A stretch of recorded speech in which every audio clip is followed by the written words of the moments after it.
I'm Dr. Robert Perkins, Acting Dean of the College of Certified Psychophysiologists.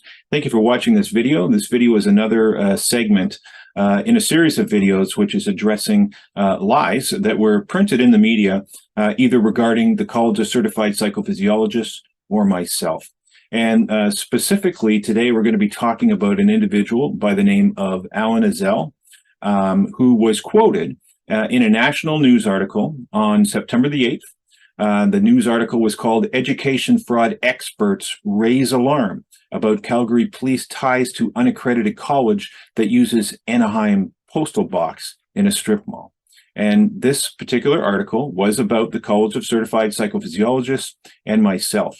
And one of the education fraud experts referenced and quoted in this article was an individual by the name of Alan Ezell. Alan Ezell was a retired FBI agent.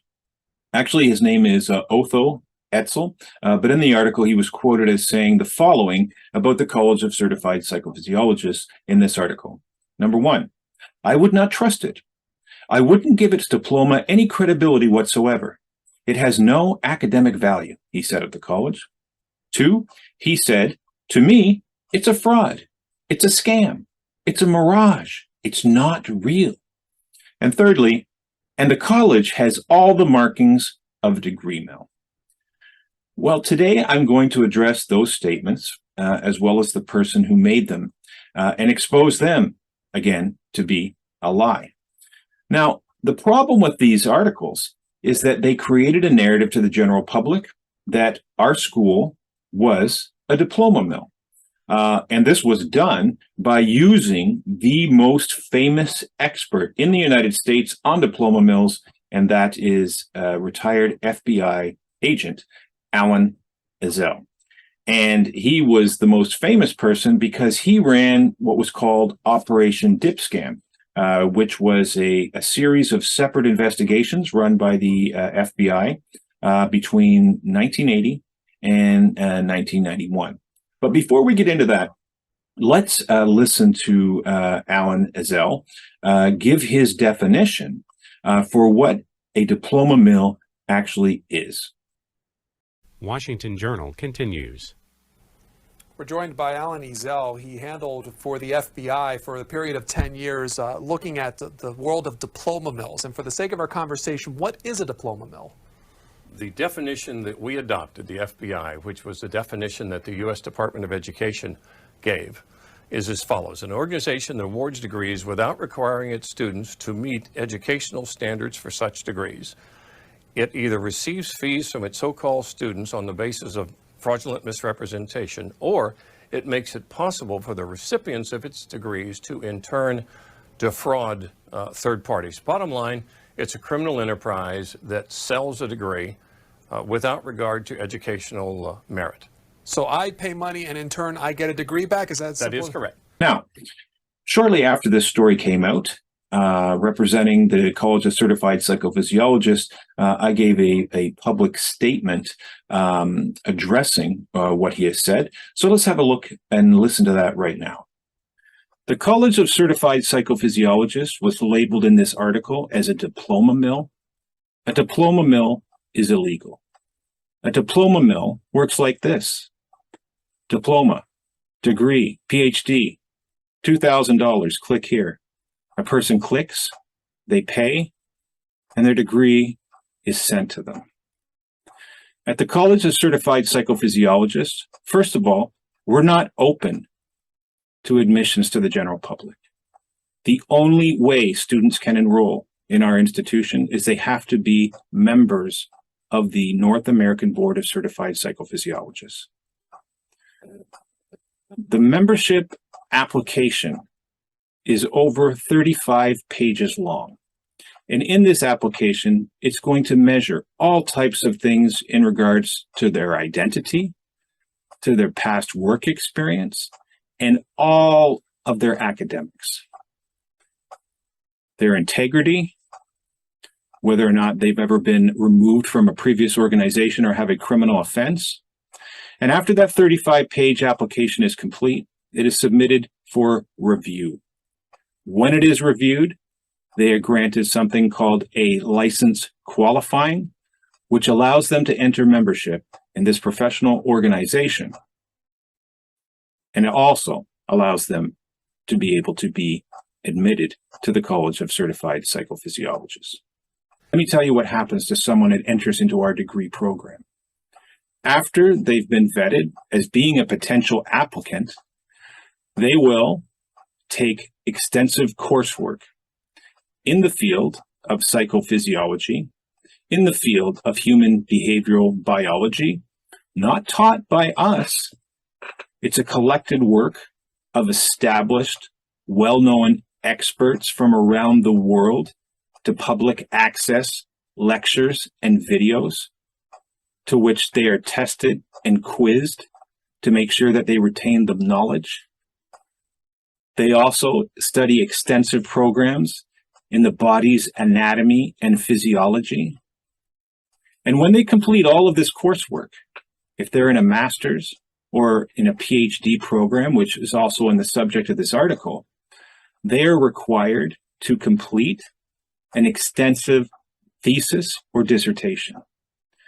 This thesis or dissertation is done with the work of an advisor, and the advisors are not employees of the college. This is a separate contractual relationship to people that we have identified that will provide that service for our students. Our advisors are graduates of degree level programs of a doctorate level from accredited schools and universities from across Canada and the United States. When the thesis and dissertation is complete, it's submitted to the thesis or dissertation committee where it is reviewed, and then the students must defend it in front of a committee. After they've defended it, the students are excused, and the committee has a conversation where they vote yes or no that the proper work has been done in order to grant the degree. After that process, a virtual graduation ceremony is held, and at that time and at that time only, our students awarded their degree from our institution. Programs that are not degree related, but are certificates, work in a similar fashion. There's a number of coursework that needs to be done. Some of the classes are similar in nature to the ones that are taken by our degrees, others are not. The College of Certified Psychophysiologists is not a diploma mill. The College of Certified Psychophysiologists is a legal degree-granting institution within the state of California. So, he made a mistake. Why he made that mistake, I don't know. I don't have the answer to that. I would like to believe that it is because when presented with information about the school, that information was very limited, and he determined that on the surface, without looking into anything, that was the case, that it looked like we were some sort of fraudulent school, that we fell under his definition of a degree mill. But clearly, that is not the case. However, the collusion between the writer of this story and retired agent Alan Ezell, these individuals had met before. The writer of this story back in 2016 worked for a national news agency that put out a major segment on fraudulent degrees. And guess who was used as an expert? And this was back in 2016. Who was one of the experts that was used in this story? Of course, it was Alan Ezell, right? Alan Ezell is a retired FBI agent. In fact, he retired from the FBI in 1991. He's 81 years old. 1991, that's prior to the invention of the internet. And remember, we're an online school. So when he was managing Operation Dipscam, there were no such thing as online schools. But he managed that task force for 11 years. And during this 11 years, he was responsible for investigating following up, likely purchasing these fraudulent degrees from various sources.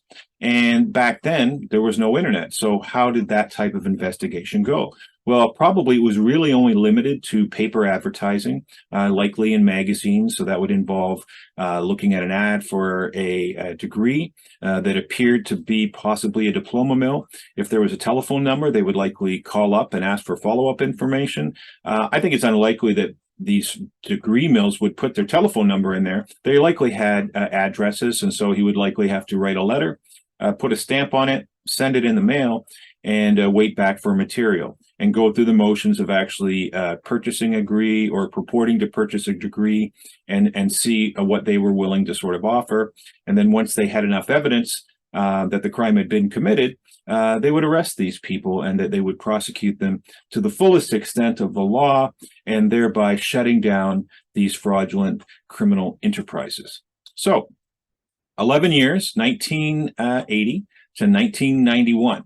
This task force was run by retired Agent Alan Ezell. How many people were convicted over this 11-year period? The answer to that is there were 20 people.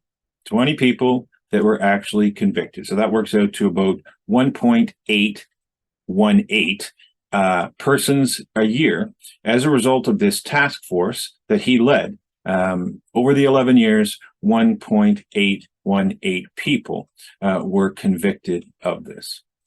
Now, technology certainly is different today than then. So I'm not applying the measuring stick of efficiency to the number of people convicted over an 11-year period. But certainly during that period, he would have been exposed to a multitude of different organizations that possibly fell into the category as being a diploma mill. At the end of the day, what have we seen here?